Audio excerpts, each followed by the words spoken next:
Hi, I'm Nick May with Walls by Design. Today I have a question about preparation. How important is preparation when painting the exterior of my house? All right, let's get into it.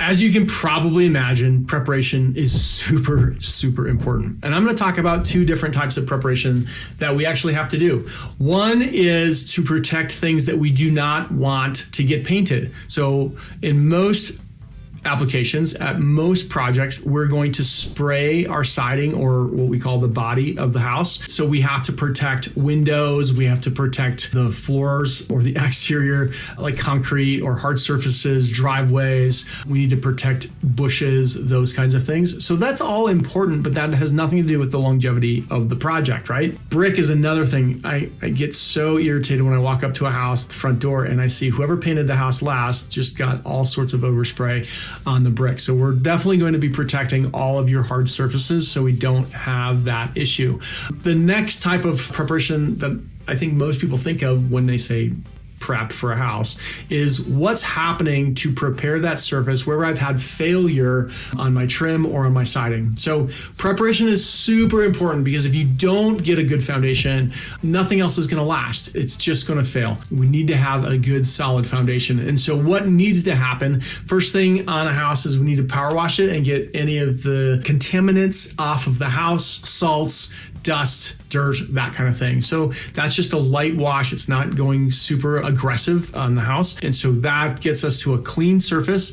And then we want to scrape and sand any failed areas. One of the things that you want to know about when you're talking to contractors is to what level are things going to get sanded?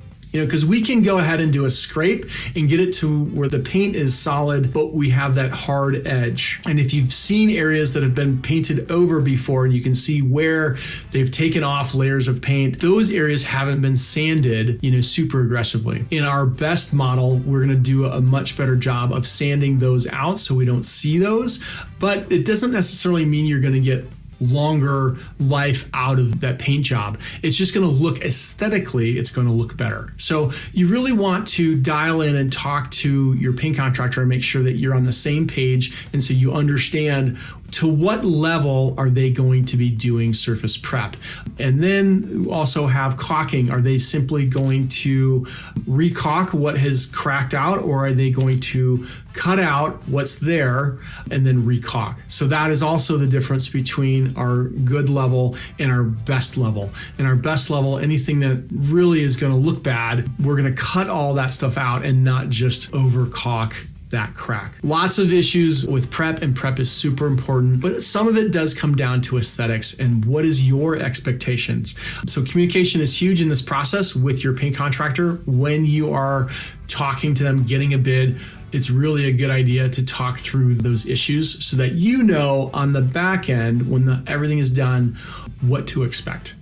I'm Nick May with Walls by Design. I hope that helps.